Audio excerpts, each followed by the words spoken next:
Sam Altman is not a blithering idiot. Mencius Moldbug March 12, 2013. Unqualified Reservations. Narrated by Skeptical Waves. Sam Altman is not a blithering idiot. TL, dear Sam Altman is not a blithering idiot. That's what's so scary.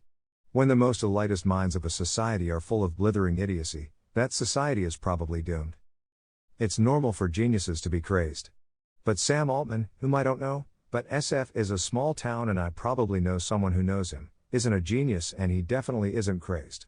He didn't analyze any 10-dimensional gauge theory or predict any Churalaxigluons.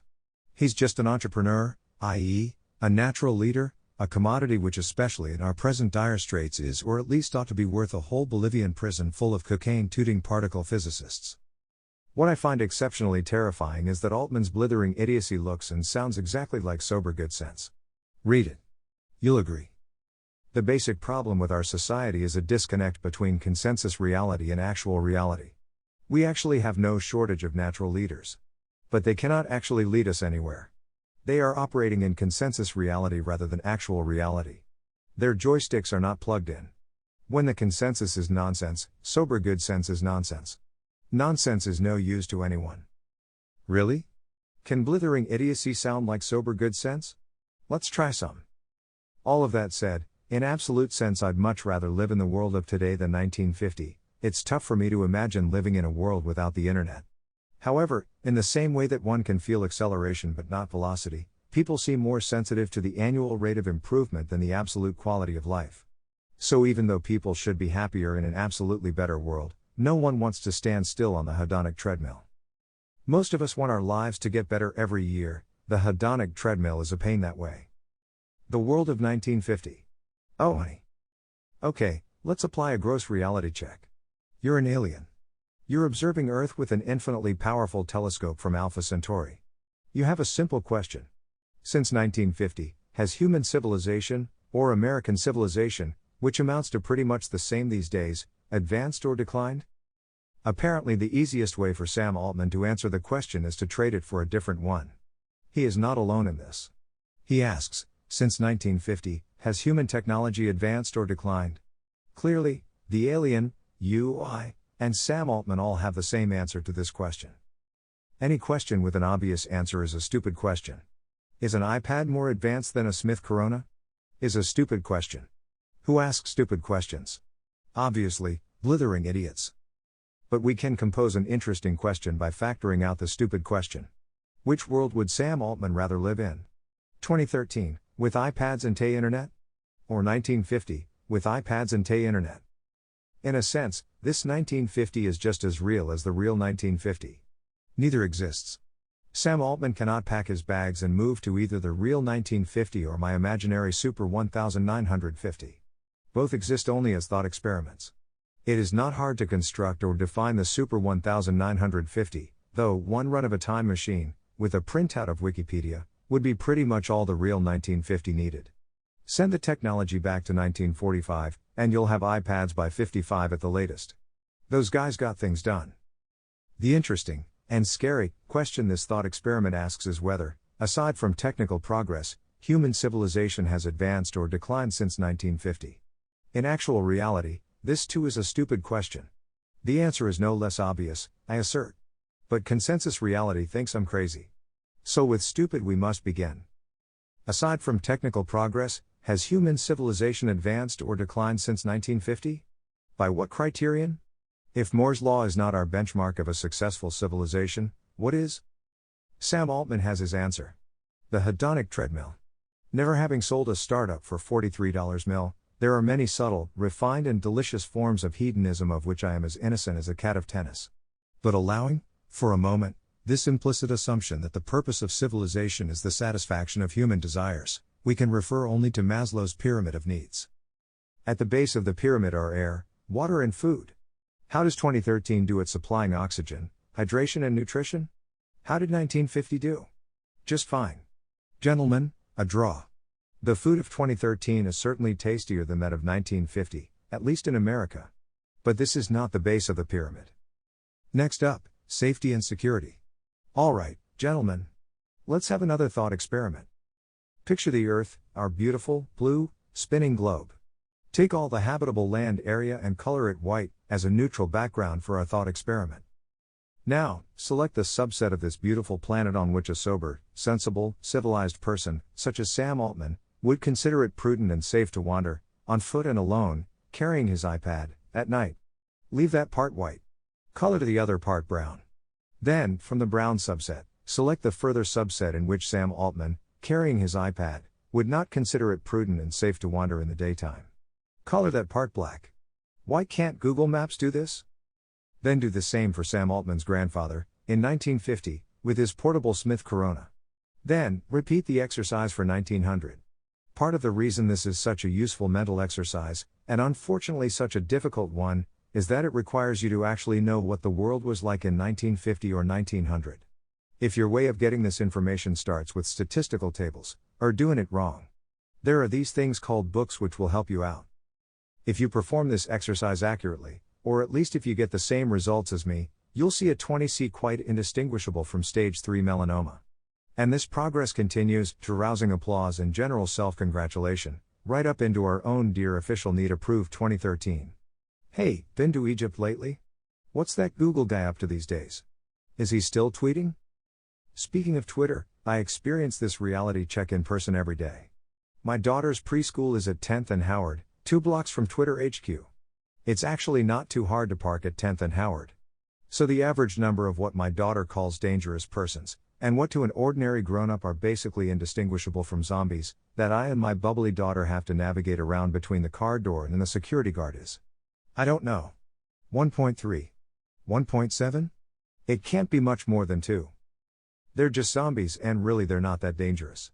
I think even zombies can sense that when I'm with a child, I am more dangerous to them than the converse. On the other hand, a couple months ago a techie, not a Twitter employee, was hit on the head and killed, presumably by zombie or zombies unknown, at 11th and Mission. Right around the corner from Tweet Central. Besides a couple of perfunctory boilerplate stories, and of course the victim's wife, no one noticed. No one cared. Why would they? Their iPads have 4.7 million pixels. Suffice it to say that if you don't know how 1950 would have reacted to exactly the same event, in exactly the same place, you don't know anything about 1950.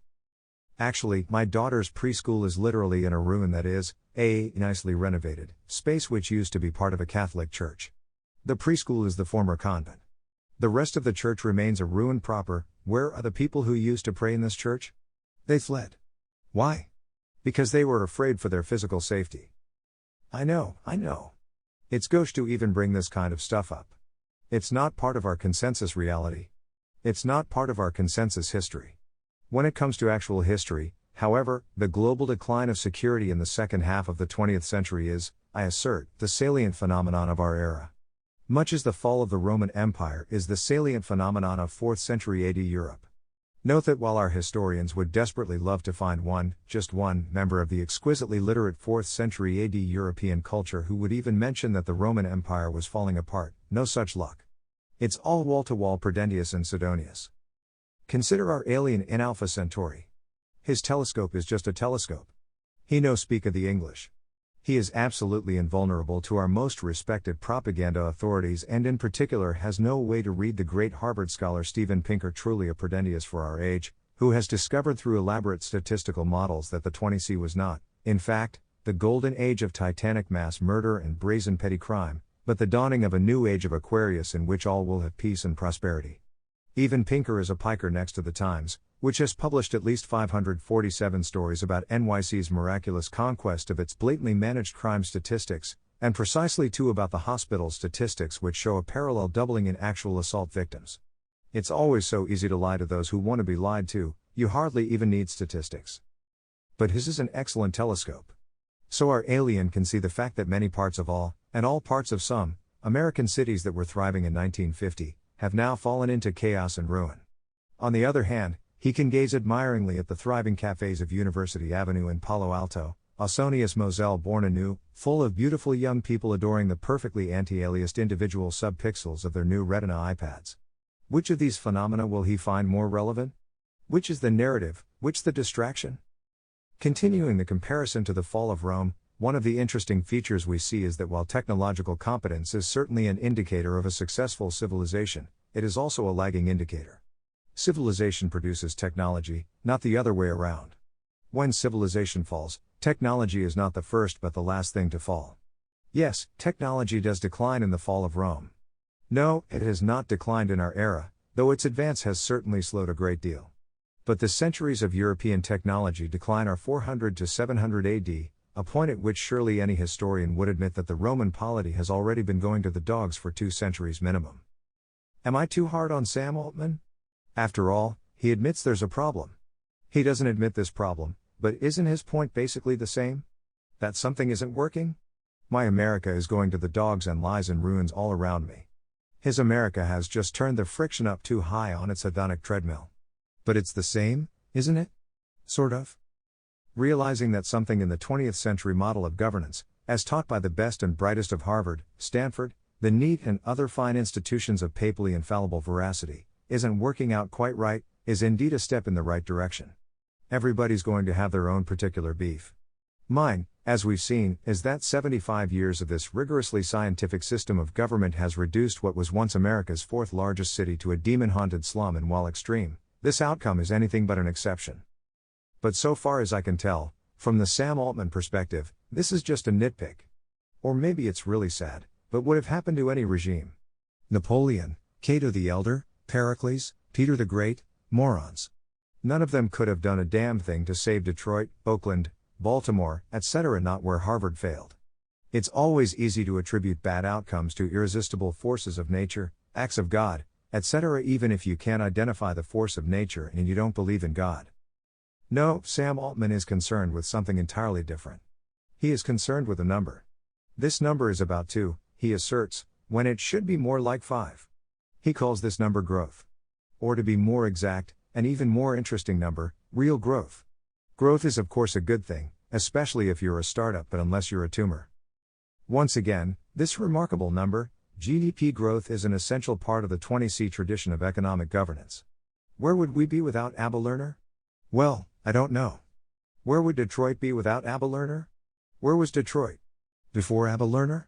Perhaps the problem with Sam Altman is just that everything he knows about economics he learned at Stanford, whereas everything I know about economics I learned by watching Hardcore Pawn. What does this number actually mean? It clearly means something. We know it goes up when people are happy, generally, and down when they are sad.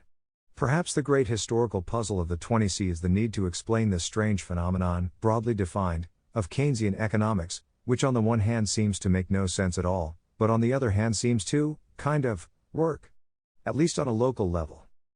Well, okay, I lied. Yes, Hardcore Pawn is very important to me. But really I'm a mercantilist, and everything I know about economics I learned by reading Friedrich List. Well, him and Mises. Odd bedfellows, I know. But I really believe there is nothing in, to use its old name, political economy, which is outside the philosophy of these 2 fine Teutonic gentlemen, opposites though they were. Please allow me to explain growth in this unusual Austro-mercantilist idiom. Growth is the change in a number called GDP. To an Austro-mercantilist there are 2 kinds of GDP, which we call AGDP, actual GDP, i.e., an actually measured number, and FGDP, fudged GDP, which is AGDP multiplied by a mysterious fudge factor. With its usual fine subtle sense of irony, 20C economics calls AGDP nominal GDP and FGDP real GDP. 20C economics is especially adept at accounting identities. The late great Murray Rothbard once parodied one of its finest absurdities, the equation of exchange, as, the amount of water that runs off the ground is the same as the amount of rain that falls from the sky. Which is true. But not particularly useful to the weather forecaster. So let's apply one of these identities to understand AGDP. Forget foreign trade, which we'll add back in a second, and consider an isolated unit like a planet. How do we measure the economic production of the planet? We arbitrarily divide economic actors, with some difficulty but not too much, into consumers and producers, i.e., peasants and businesses. AGDP is simply the total sales of all businesses to all peasants. I.e., if all businesses were one giant business, you can see the attraction of this approach to the mid-20C central planner, snorting Boa thick lines of pure administrative Bolivian as he plays Sim City with real peasants. AGDP is simply the gross revenues of this monster. And because the amount of water that runs off the ground is the same as the amount of rain that falls from the sky, AGDP is also the number of dollars that consumers spent this year at OGB. I like this approach because it reduces the veiled mystery of growth to a crass urban reality that everyone can understand. What does growth mean? It means, spend more, comrades. If growth is good by definition, spending is good by definition. Because the amount of water that runs off the ground is the same as the amount of rain that falls from the sky. Aggregate demand is your friend. Spend more, comrades. It's good for the economy. How do you increase a GDP? There are two and only two ways. 1. Give the peasants more dollars, and/or reduce their debt. 2. Make them less thrifty and more prodigal. Why is a GDP not increasing fast enough for the likes of Sam Altman? Or for that matter, Paul Krugman? Because both these levers are already pushed down to the floor. Or at least the second one is. The first one. We'll get there. But wait, why increase a GDP? Why is more spending inherently better than less spending? There are two answers to this question, corresponding to your understanding of the purpose of an economy. The first is the false position held by Austrians, and by Keynesians when they want to confuse you, the belief that the purpose of economic activity is the satisfaction of human desires. More spending means more production, and more production means more satisfaction. This perspective, of course, originates with 18th and 19th century liberals and utilitarians. You can see it all over Sam Altman's hedonic treadmill. This false position leads us down the path of FGDP. Let's explore. Why the fudge factor? Because our goal is not to merely assess the price of all goods produced, a mere number which can be measured by mundane if fallible techniques, and still worse can actually be defined but their value, that is, hedonic utility. This is an almost spiritual and essentially qualitative and personal assessment. In usual 20C style, we damn the torpedoes and jam this subjective quality into an objective quantity by any means necessary.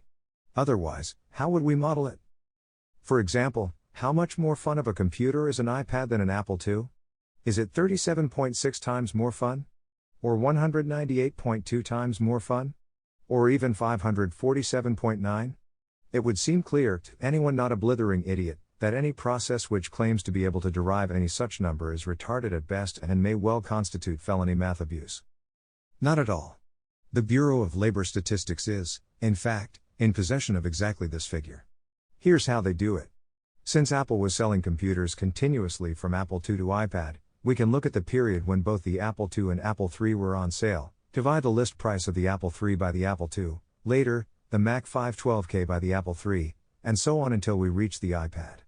This process is called hedonic regression. It is thoroughly official, approved of by both Harvard and the US government. So who's the blithering idiot now? What's especially awesome is to imagine a world with a sane financial system in which the quantity of money, perhaps Bitcoin, is fixed, and so are the time preferences of consumers. As a result, a GDP does not change. A GDP growth is zero by definition in this model. But in such a world, nothing prevents the hedonic quality of technology from increasing. Computers can get better. Indeed they should. And FGDP can increase, though all FGDP increases are due to the GDP deflator, i.e. hedonic fudge. Now, consider the logical situation of the Altman position, also held, I think, by Peter Thiel and certainly not uncommon among otherwise sensible thinkers, in this constant money, constant AGDP model. The argument is that we want real, FGDP, rather than inflationary, AGDP, economic growth, and the only path to this real growth is technology advancement. True enough. In fact, it's so true that it's a tautology. With constant AGDP, we've removed all the variables from the equation. Oops. When AGDP inflation, which none of these technology prophets wants to talk about, falls out of the equation, the argument that we need technical progress to spur growth turns into simply the hedonic treadmill.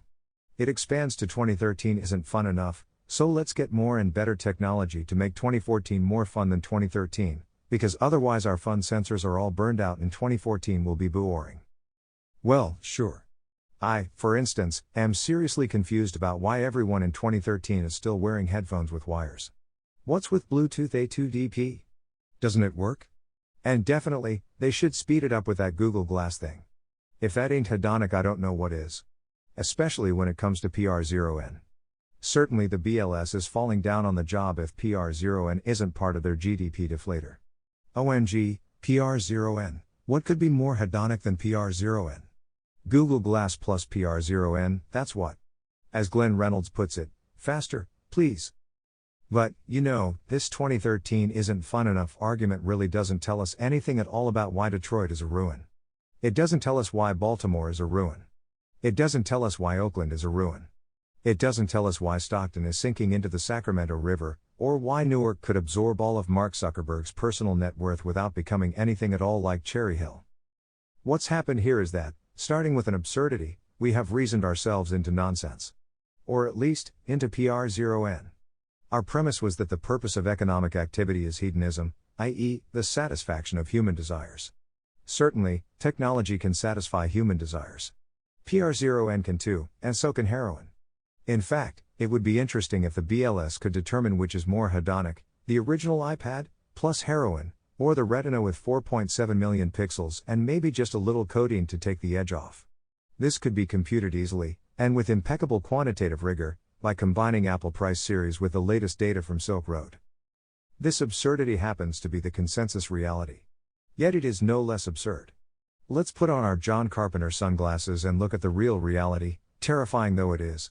Surely if you can read all the way down in an essay this long, you can handle the real reality.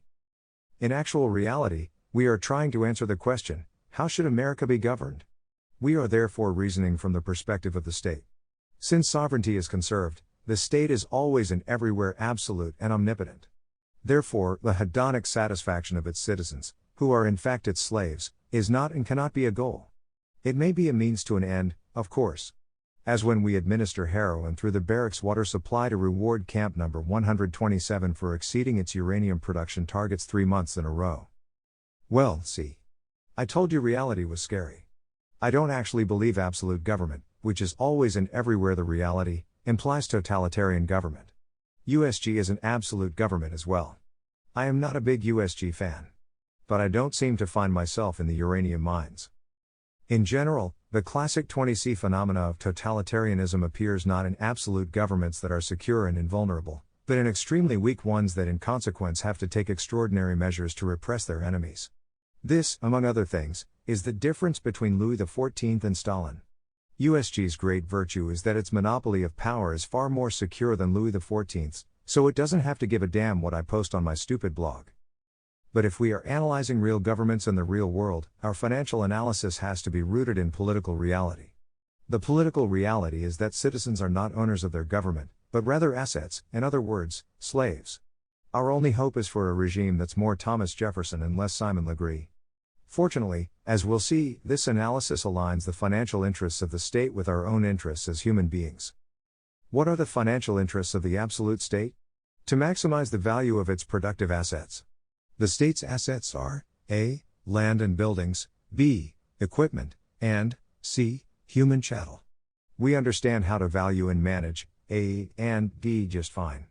But most of its equity consists of C, an asset not really taught in most business schools.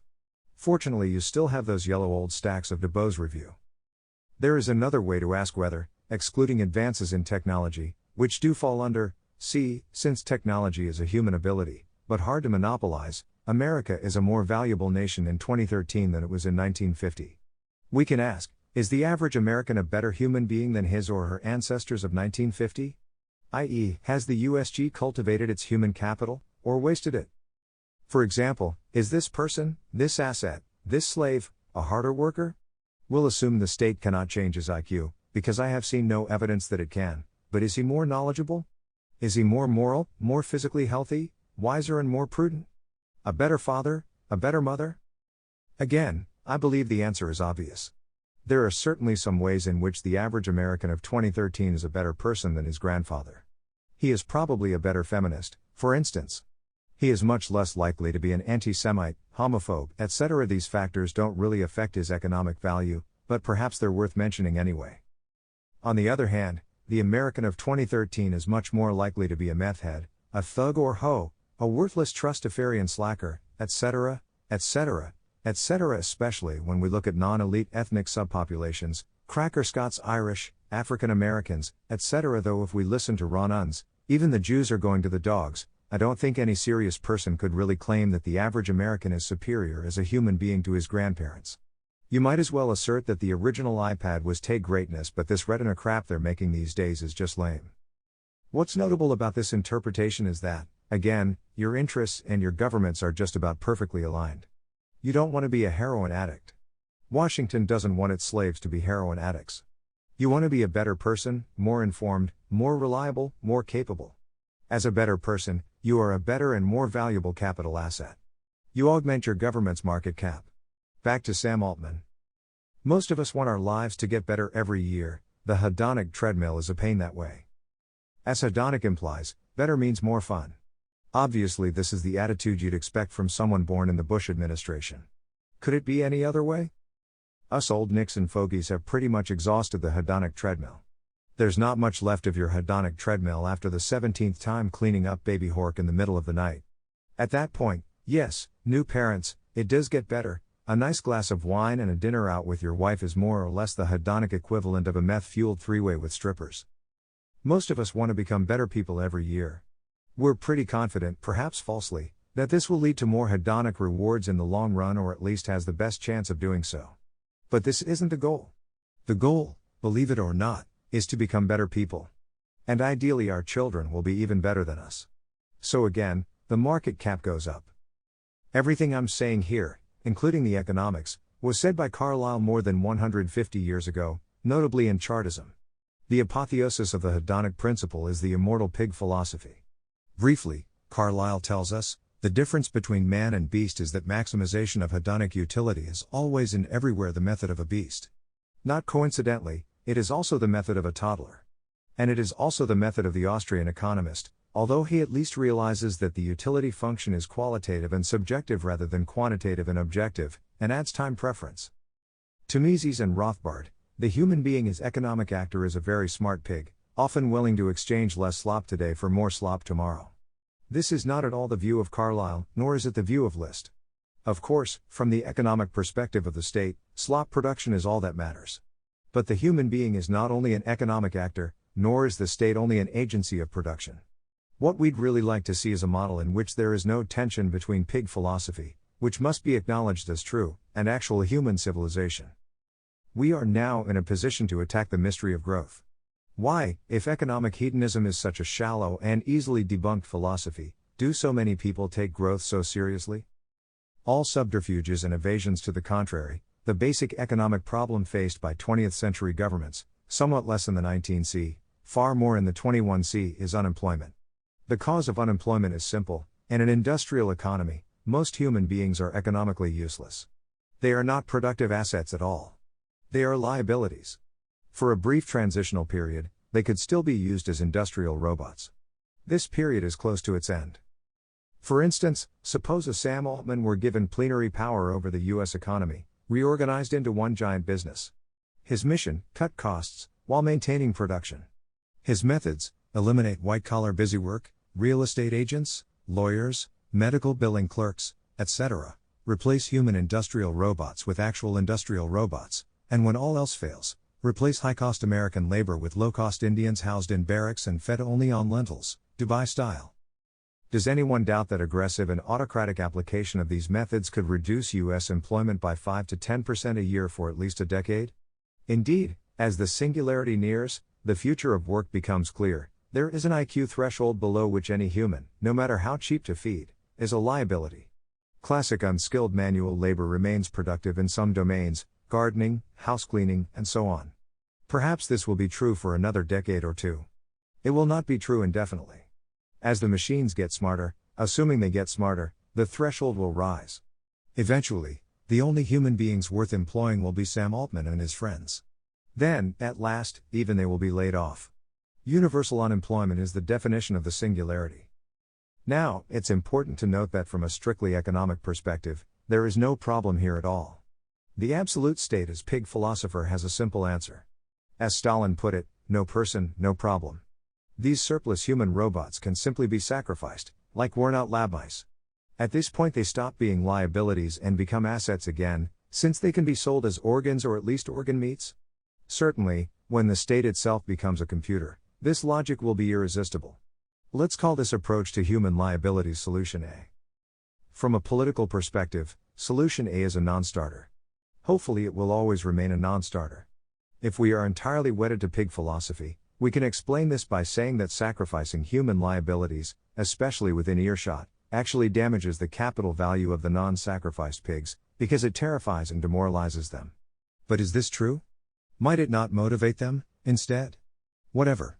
There are more things in my philosophy than pigs, and yours too as well, and while I am quite willing to take a king, I draw the line at a computer king, especially if the computer king is programmed entirely with pig philosophy.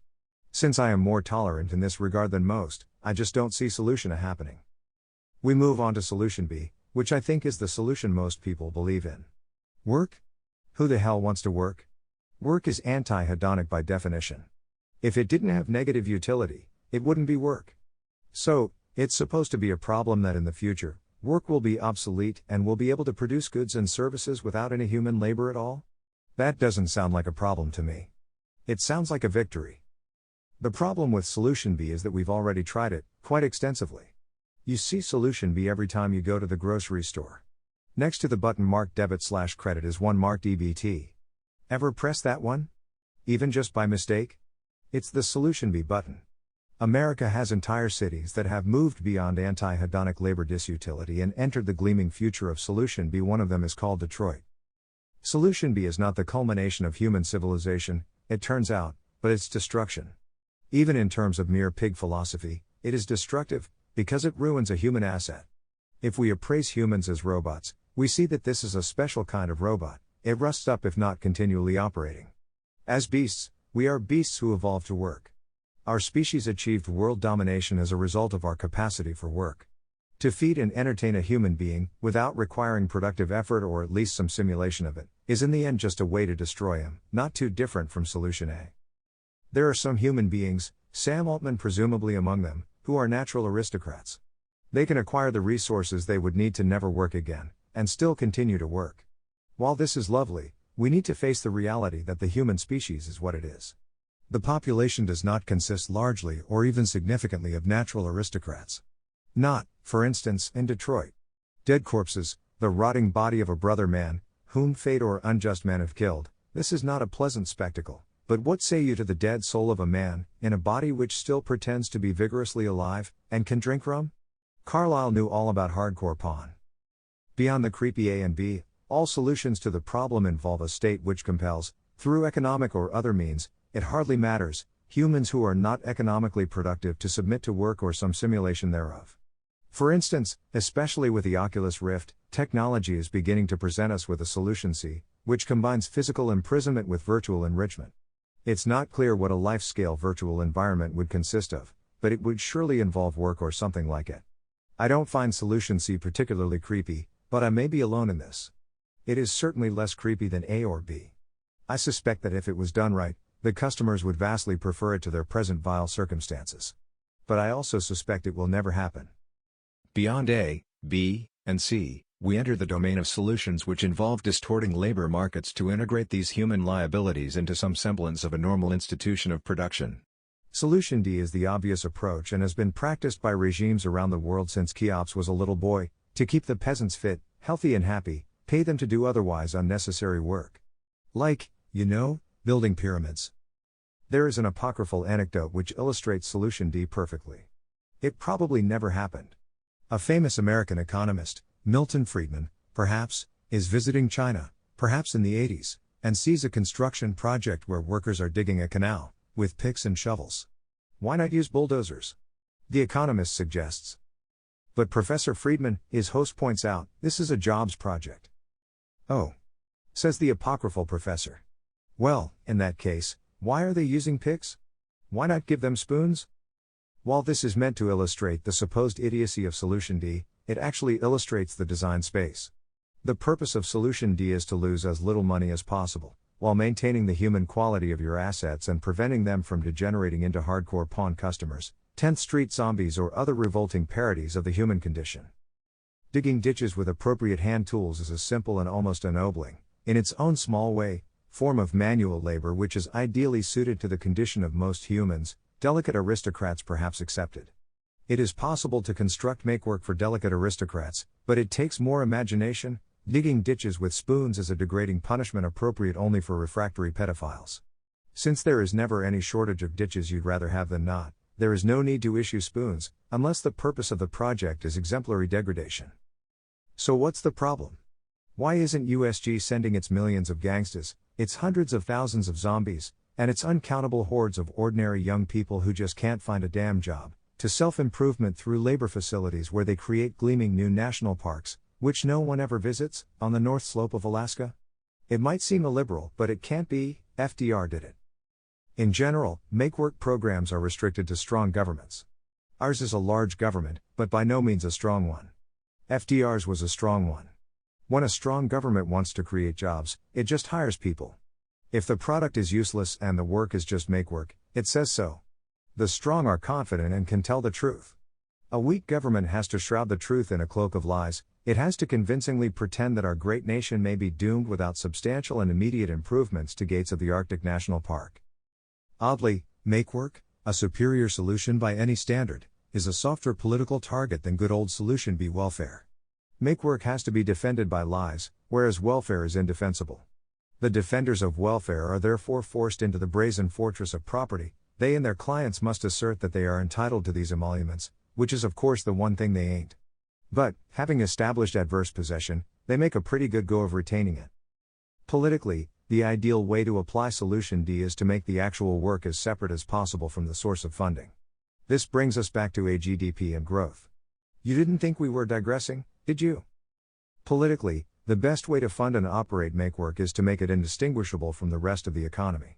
If you tax productive citizens $1 trillion a year to employ 10 million Americans to build, with hand tools, a one-to-one copy of Rome at the base of Mount Ijikpak, you create a giant political target for stupid unruly peasants who persist in not understanding the genius of Lord Keynes.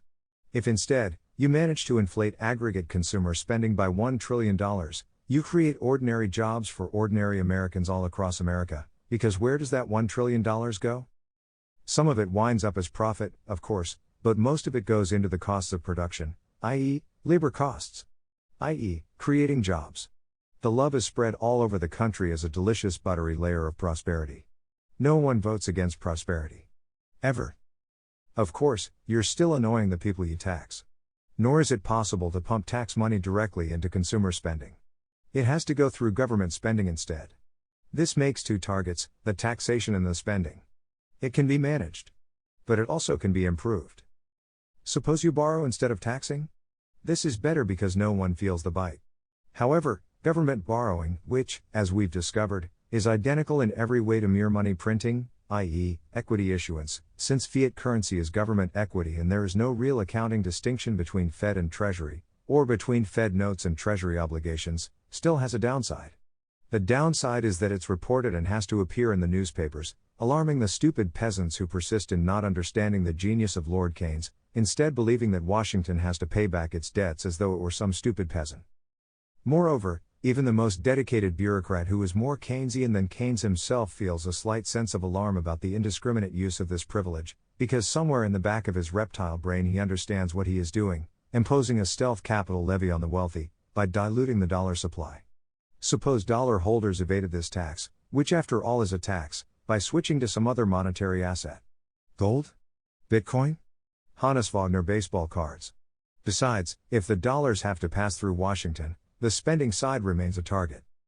Therefore, absolutely the best way to inflate GDP is to increase private sector capitalization, generating a wealth effect.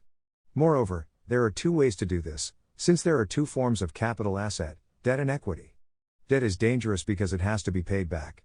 More on this in a moment. So we have a second best way to inflate GDP, convincing the private sector to borrow more, and a first best way, making the stock market and real estate go up. The latter is Solution D1, the absolute bestest way, from a political perspective, to create jobs, and the mainstay of the Greenspan-Bernanke era of American prosperity. In short, our actual reality. The former is Solution D2, as practiced in the great nation of China. And, wonderfully, Angola. Is there a downside? Of course there is. Capitalization, debt or equity, is supposed to reflect actual capital. When you increase capitalization, debt or equity, without a corresponding creation of productive assets, you are storing up trouble.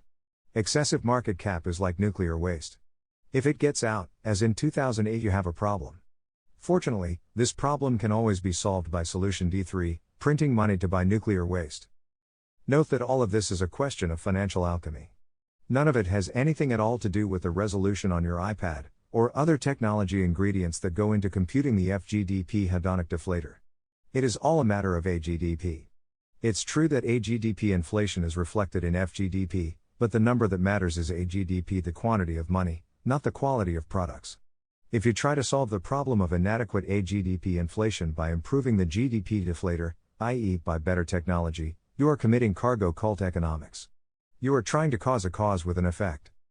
Is there any problem at all with this insane machine? Sure there is. It's insane, after all. Its insanity is totally disproportionate to its actual purpose, i.e., employing otherwise idle and useless humans. As we'll see, a sane regime could accomplish the same goal far more sanely. A financial system is a central planning mechanism. To the extent that a planning mechanism, whether automatic or bureaucratic, is sane, it instructs economic actors to make sane and rational decisions, like investing in productive assets.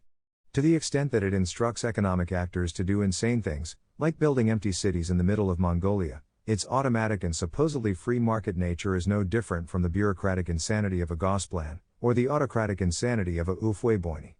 Of course, it still fulfills its actual mission of creating jobs. But not without significant and unnecessary financial weirdness, whose only purpose is to pretend that the machine is not in fact a make-work scheme.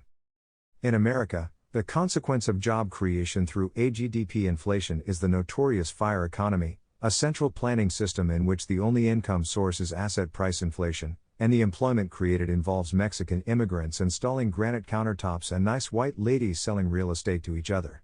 For instance, this is essentially the economy of Ohio, once one of the world's great industrial centers. As a way for human beings to spend their time, frankly, it seems lame and depressing. Is it that much better than digging ditches with spoons? Moreover, nuclear waste is dangerous.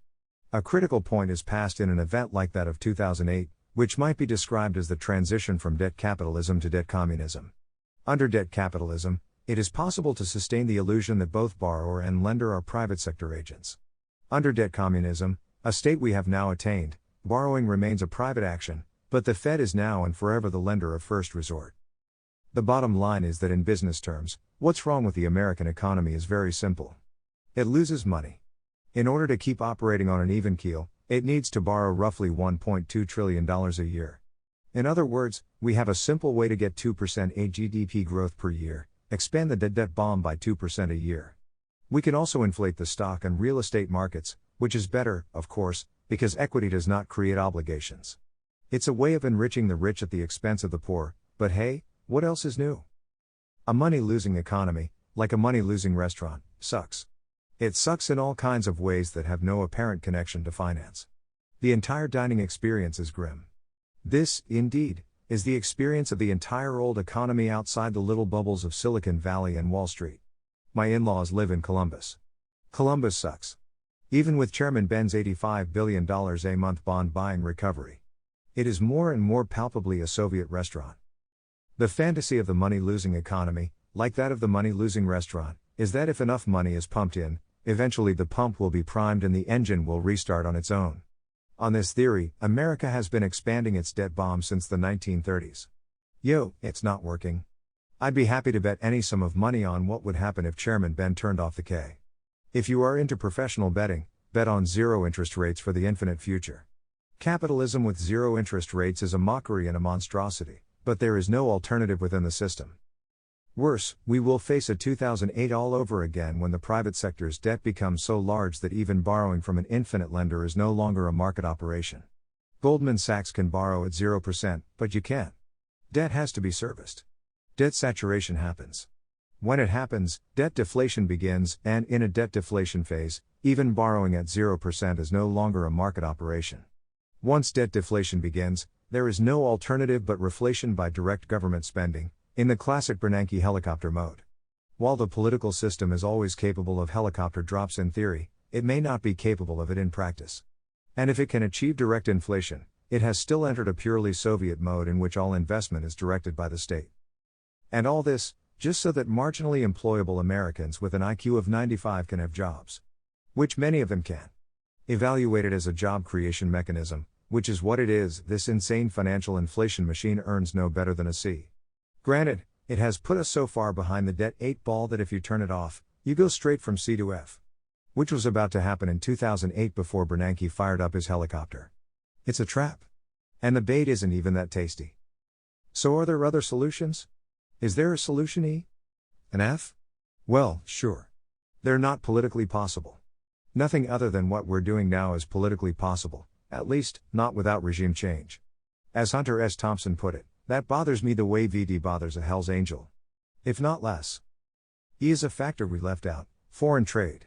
As it happens, the US with its disastrous 37% labor force non-participation rate, i.e., the real measurement of unemployment, which is commonly cited in terms of the meaningless benefit claims number, besides borrowing $1.2 trillion a year, runs a trade deficit of $600 billion a year. I.e., 3% of US GDP. What does this mean? What it means is that if USG entirely eliminated foreign trade, closing its ports like Tokugawa, Japan, US businesses would experience an immediate 3% jump in gross revenue, and hence in employment. Of course, this would involve a boom in import substitution industries and a bust in export industries, but the net effect would be a boom. $500 billion ain't nothing. The hedonic effect, of course, would be negative, but as we've seen, inadequate hedonism is anything but our problem. We could do even better than this. We could eliminate imports, while maintaining exports. Of course, we would be admitting the mercantilist reality of world trade, something our Asian trading partners already understand. Does it hurt that much to say Friedrich List was right? Let's say that retaliation would cut our exports not to zero, but just in half. In that case, we have $0 in imports and $650 billion in exports, meaning a net gain in revenue to U.S. businesses of roughly $1.2 trillion, and that's not counting a multiplier effect of money spent over and over again. Again, we'd see some hedonic pain. We'd also see something like a 10% boost in AGDP overnight, as all the crap we buy from China now had to be made in America. Which means a titanic economic boom perhaps unparalleled in history, except at the inception of the Third Reich when Hitler adopted more or less the same autarkic policies. Less fun, more prosperity. Call me crazy, but I don't believe mercantilism, which, before Adam Smith, was no more than conventional wisdom in political economy, is inseparable from yet another persecution of the Jews. Indeed, any pre-liberal mercantilist would regard the combination of free trade, massive trade deficits, and massive unemployment as economic insanity on a par with persecuting the Jews. I'm sure Professor Krugman, who can be accused of many things but not of misunderstanding the power of aggregate demand, understands this perfectly. Which makes him yet another concerned troll, i.e., a person concerned not with solving the problem, but with exploiting it. As List puts it, free trade is the weapon of the strong. England and later America adopted free trade when we were strong. Well, face it, we're not strong anymore. But we keep hitting ourselves over the head with the weapon. Why? It's simple, blithering idiocy. And yes, there is also a solution F. Solution F is a reality we'll eventually have to face, technology restriction. Actually, solution E is a special case of solution F, because foreign imports are best considered as a technology of production. From the perspective of the American economy, there is no difference between production by Chinese workers and production by robots, both imply production which does not employ American workers. It is hard to imagine technology restriction working, because we have to get past imagining this terribly powerful tool being wielded by our utterly incompetent and corrupt rulers. The same problem exists in contemplating effective protectionism. The most obvious outcomes of both these tools simply amount to featherbedding if not outright theft. As a result, protectionism has gained a bad name, and technology restriction is well outside the policy landscape. Yet in actual reality, the problem is not with the tool, but with the wielder. Once we admit that USG isn't working and has to go, we can imagine replacing it with something that doesn't suck, and can actually wield such a tool. I am not suggesting across-the-board technology restriction, general medieval stasis, low-res iPads, banning Google Glass, or anything of the kind. My idea of solution F involves targeted technology controls designed to create market demand for the type of unskilled human laborers that modern industry has made obsolete, but that we are politically unwilling to kill and sell as organ meat. Being so unwilling, we have no choice but to provide these people with a way to survive as human beings, preferably as human as possible. For instance, two forms of semi-skilled labor well known to be good for the human soul are, A. craftsmanship and, B. farming. Compared to the demand for these professions that once existed, both have been essentially eradicated. How many meth heads, thugs, etc., are there in America whose great-great-grandparents were craftsmen, farmers, or both?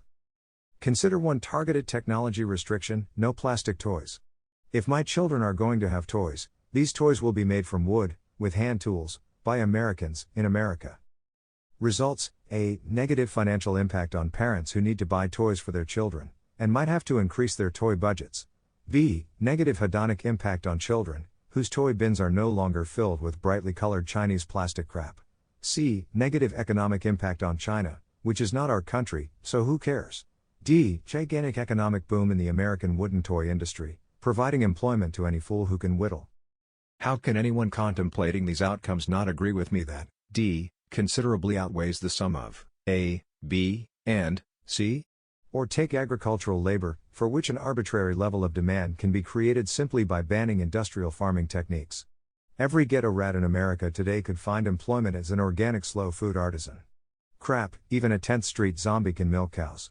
We'd have to pay them for their work, of course. We already pay them for not working. Is this better for us? For them?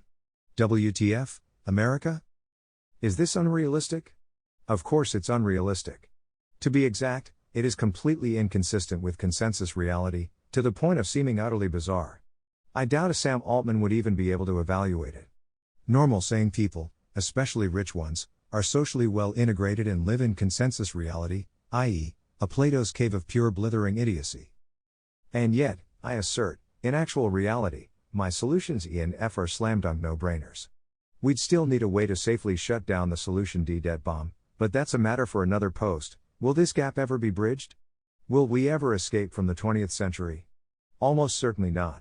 But for whatever crazy reason, I still feel the need to point out that we could. Perhaps it's just because I'm a nut.